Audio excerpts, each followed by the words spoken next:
What's up, my good vibe DJ tribe, and welcome to another episode of the DJ Spotlight here on Jackin News TV.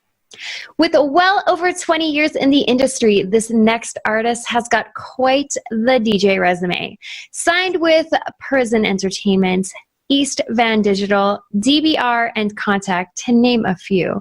He's got multiple releases and original music, both charted and even hitting the top 10 Jackin House list on beatport with his tune Stranger. His busy festival and club schedule, if it ain't already enough, he's also a label boss. We're going to talk to him about how he's keeping himself driven and committed to his craft over the years and what future plans and projects he's got plugging away with. Loads of advice for y'all. Jamie, thank you so much for joining us today. Hello, how are you? I am wicked. I'm so stoked about this. I want to hear about your background in music. Why was DJing and making music so important to you?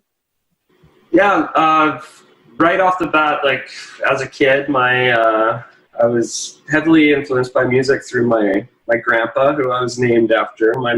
He's James Shepard, and I'm James Robert Shepard. Robert, my dad. And my dad bought me my first drum kit when I was, I think, 12. And my grandpa kind of showed me the ropes. He used to play with Buddy Rich, Oscar Peterson. It was like really jazz influenced. A lot of like the drums, like I'm trying to think of it now, but not the drumsticks, but what was it called? Anyway, yeah, I was like heavily influenced by that, and my grandpa helped me a lot. And I was self-taught. I never really had anyone teach me, like when it comes to lessons or anything. And what I'd do is I would just put on my headphones. Back then, I was listening to a lot of Metallica, Guns N' Roses, a lot of like grunge rock, and I would just try to mimic, the drumming that they did. And I got better and better. I played in the school band in middle school. And yeah, that's kind of where it all started. And then I started going to raves. I think it was like 99 when I graduated. And I would just like watch the DJ constantly. Like I would stand there all night and watch it. And I'm like, this is going to be the way that I can express myself. This is going to be a way that I can, I can't play really an instrument other than the drums a bit. And I was like, this is what I want to do. And I practiced in my room. That back then, it was all vinyl. And for 2 years, I just practiced in my room, and I got pretty good at it. And I was really lucky that Twisted Productions, that was a huge production company back then. They did all the raves at Plaza Nations. And my second show that I played was, in that room, which was like mind blowing. And then from that point on, they would book me, probably once a month, and I would play those shows. And yeah, that's how it all started. Yes, the vinyl days. Vinyl. I still have a nice collection, but I think I've lost about half of it throughout the years. Yeah, mine especially to cat scratches. Yeah, oh yeah. Oh, some of my vinyl, because, I was a little bit more of a partier back then, and my vinyl looks pretty rough, I'm not going to lie. Like, some of it's not playable. Bowed. Yeah, bowed, scratched. Like, I remember throwing records, right? Yeah, and you're like, oh no. I know, the warp. So you're not only a DJ, but you're a label owner. Obviously, there are a lot of moving parts to that. As a driving force behind this project, what does your day-to-day look like, and what do you think people need to consider before starting their own label? Yeah, I think the hardest thing is really finding good music, and music that will fit the label that you have.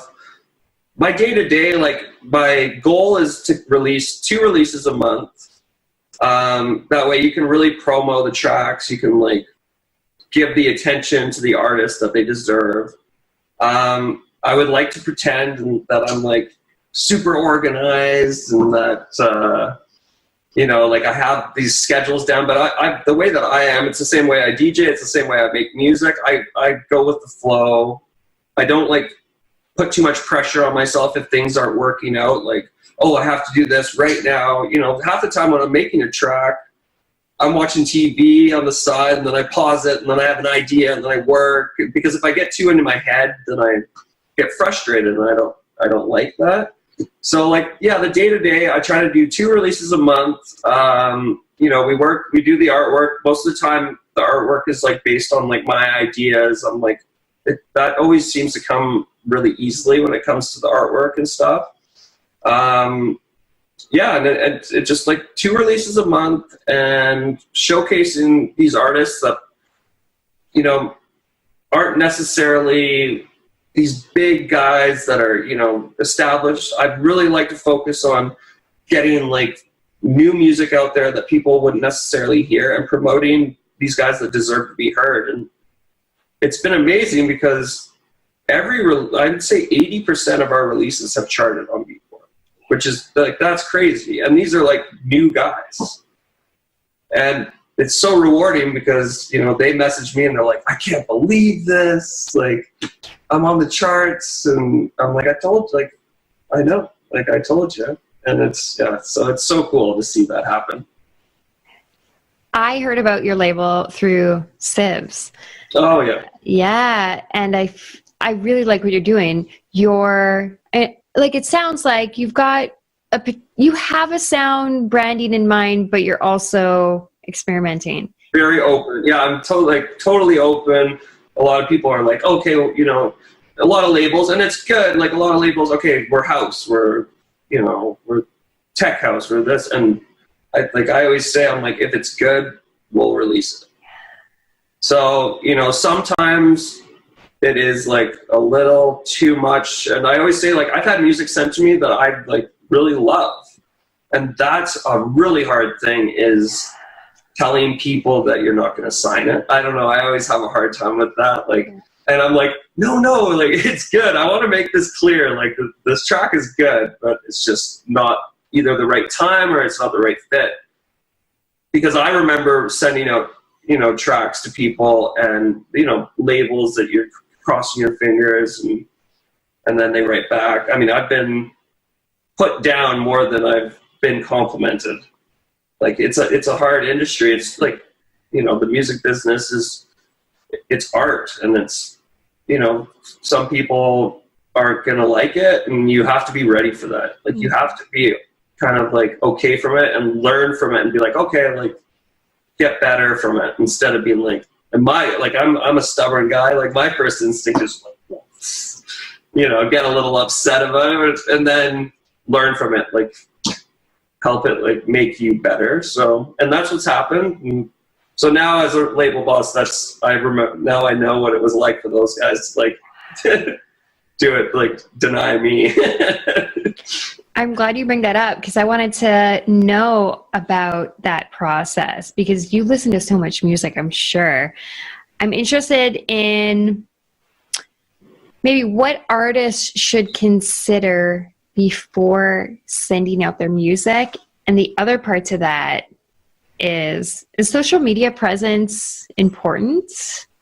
Or can you just nowadays, like, I think it is. Like, it's kind of sad in some ways, because what's the first thing you look at when it comes to social media? Like, if someone sends me their page or something, how many followers do they have? And the thing is that you could have 250 followers and be the most amazing artist, but like that can trigger like your attention that you put on an artist. So I always try to not do that. Mm-hmm. I had this one group send me a track not too long ago, and they have 200 followers, SoundCloud, 200 followers on Facebook, but they're being supported by Claptone. and their music was ridiculously good, right? So the humble beginnings, right? Like I know already those artists a year from now are they're gonna blow up, right? So it's, you know, it's weird. Like, yeah, the social media thing, it's a good thing, and then it can be a little bit of a negative thing as well. So yeah. Yeah, I like that you bring that up though, coming from humble beginnings, and like sometimes those likes don't really say much about that person's presence online, right? So they could have tons and tons of people following them, but no engagement. Yeah. So, you know, on the outside looking in, if you've got a couple hundred followers, but they're engaged and they're supportive and they're talking about your stuff, to me, that says so much more than like 10,000 likes and no engagement. Well, nowadays you can buy likes. You can, like, there's all these loopholes. Like my SoundCloud isn't even at 1,000 followers yet, but the thing is that every single person on my SoundCloud is genuinely like a fan or like actually looks out for my music, and I'd rather have 1,000 real followers than 20,000 fake followers, you know? Yeah. So like, absolutely. When it comes to that, yeah, it's interesting, like, and yeah, just like building your fan base is, you know, it's huge, but it's got to be genuine, you know? Yeah. Organic. Yes. I like that. Back to the question, because I probably made it confusing asking two questions in one. What do you feel artists should consider before sending out music? I would say, you know, like one artist sent me 35 tracks the other day. Okay. So when it comes, like, and the thing is, that's not good. Don't do that. You pick a track, you pick 2, 3 that you're really stoked on, that you really put a lot of work into, and then you go from there.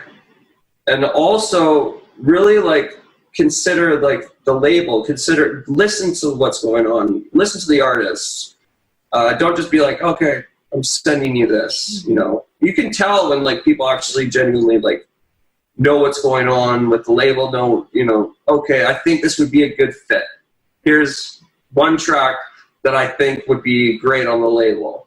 And then that shows through, and then I think you have a better chance of getting that track signed if, you know, 35 tracks going through all of them. It discourages you, like, especially as like an owner, it discourages you because it's too much, you know, too much at once. So yeah, I would consider that. I would really focus on who you're sending your music to, what type of music it is, and focus on that.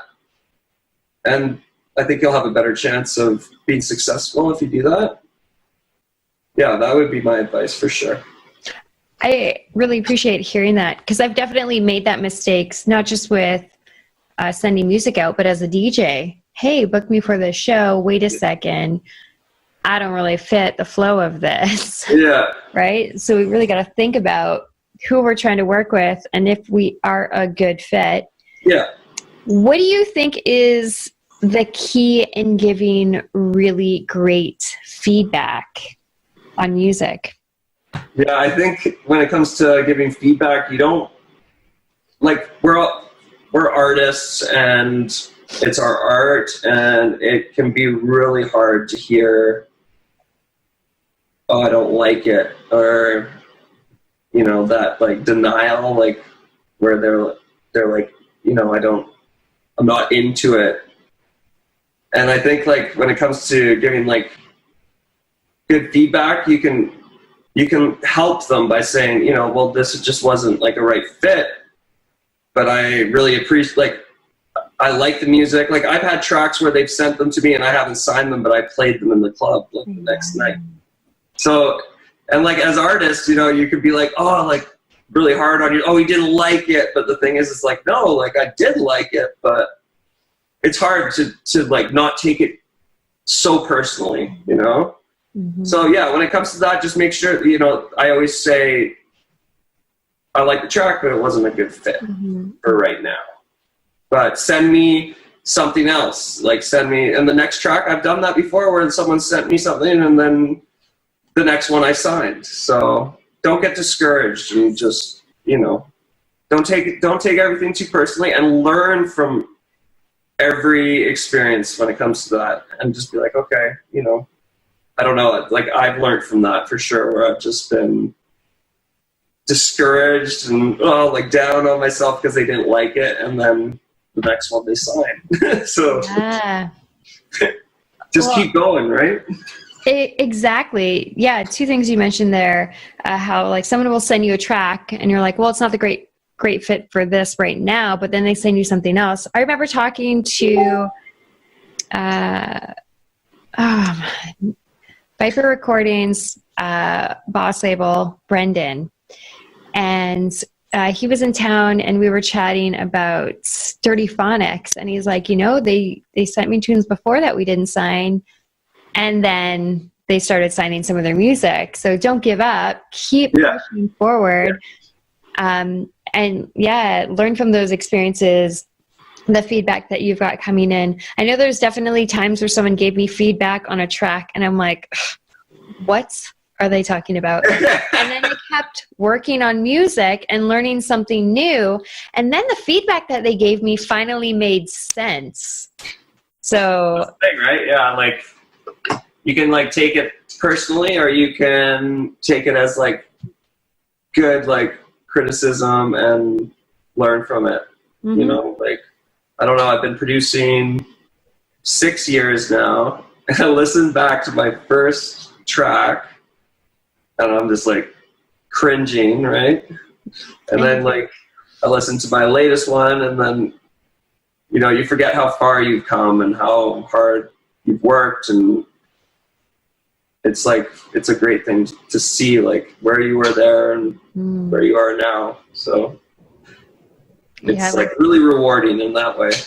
I like that you mentioned that, like listening to your old work and seeing how far you've come. I don't know if it's like this for you, but I remember when I first was working on music, spending way too much time trying to make something work that was not working. And now it's like, all right, we're going to work on this. Maybe we'll come back to it in a few days. Well, I still do that. Like I have those days where I'm like cutthroat with myself. I'm like, this isn't working. Boom, take it out, do something new. And then I have the other days where I'm trying to make an idea work that isn't working, but I'm like stubborn with myself. And I'm like, okay, we can make this, you know.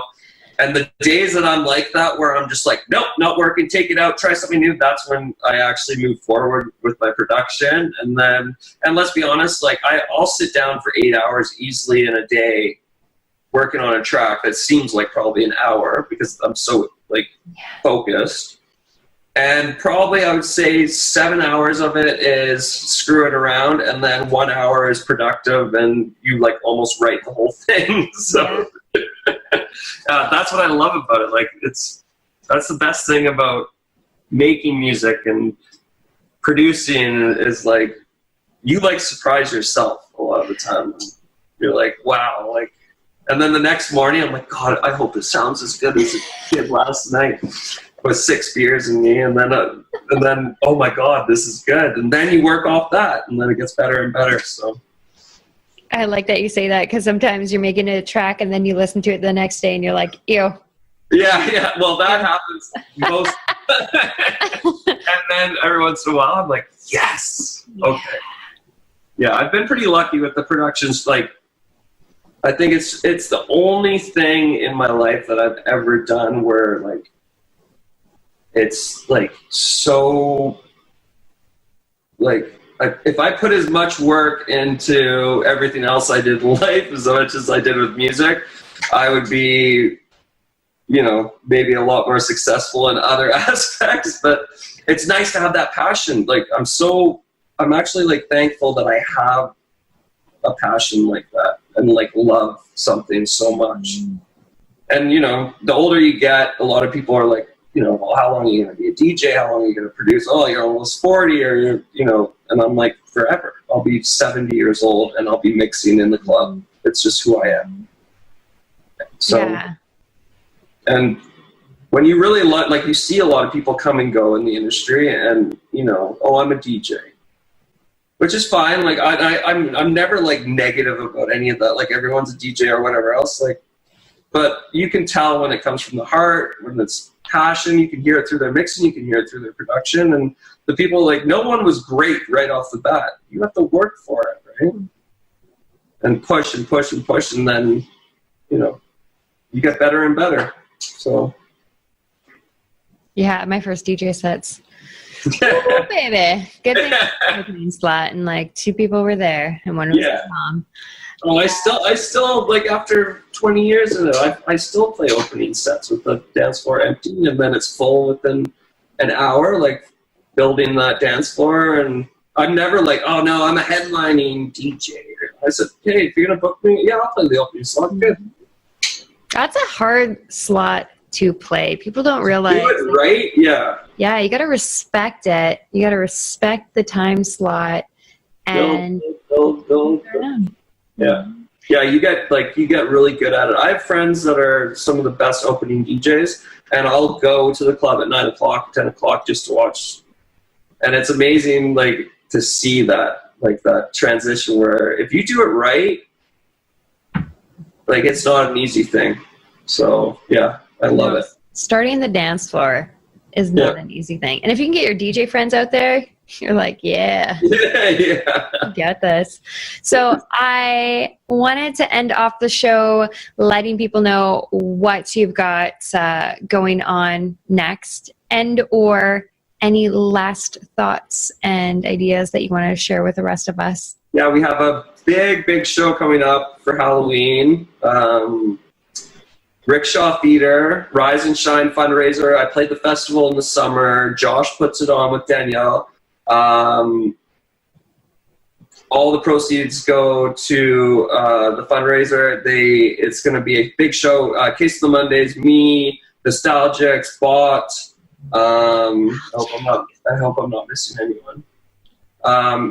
Yeah, and it's gonna be fun. I've got October. Oh, let me look at my schedule here. Of course, this will come out in November, so we'll have to link people on how they can donate. Oh, yeah, November 3rd, MIA. Me and Sibs are going to do a show together. Me and Sibs have been working. We've been working together.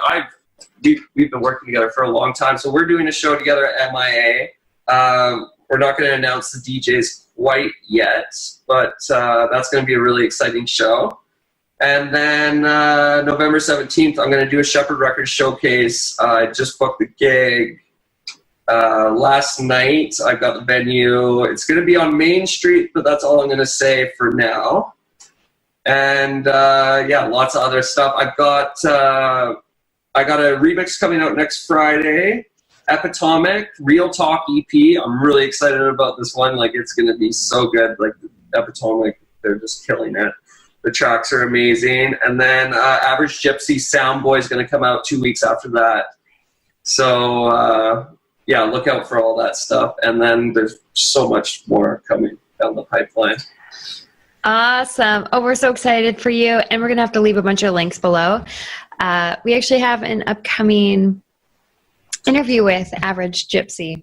Yeah, I was talking to them. Yeah, both of them said that. So yeah, I told them, I was like, don't worry, I'm going to be mentioning you guys in my interview. I like that. I like that you can tell how far and wide this community goes, because we've got, like, we interviewed Nick Muir and he's talking about Amber Long, and, you know, it's just like from Europe to Canada, and then we got people in the US. It's just, yeah, you all are working together and doing such an amazing job. I'm so stoked to see all the amazing things that you're going to do in the new year. Thank you so much for joining us today. Thank you so much. And thank you for doing this. Like, I saw your interviews, you know, like, and I'm like, if it wasn't for people like you doing this, you know, like communicating with these artists, bringing this out, like, showcasing all of us, like, you're really helping the scene, and I appreciate that so much. So thank you. Well, thank you. That means a lot to me. Sometimes I feel like I'm doing this more for me than other people, because like, one, I'm enjoying it and I know it's going to bring exposure to me, but I also learn so much from you guys. Yeah. And I'm just like taking notes while I'm editing the video, like, oh my God. we all learn from each other. That's the thing, right? So yeah, the more that we do that, the better. So thank you so much. Of course. And for all of you that tuned into the episode, make sure you let us know in the comments below anything that really stood out to you in this interview. Let us know what you guys got going on. Maybe link us some music in the comments below. Until next time, make sure you don't let no one kill your vibes.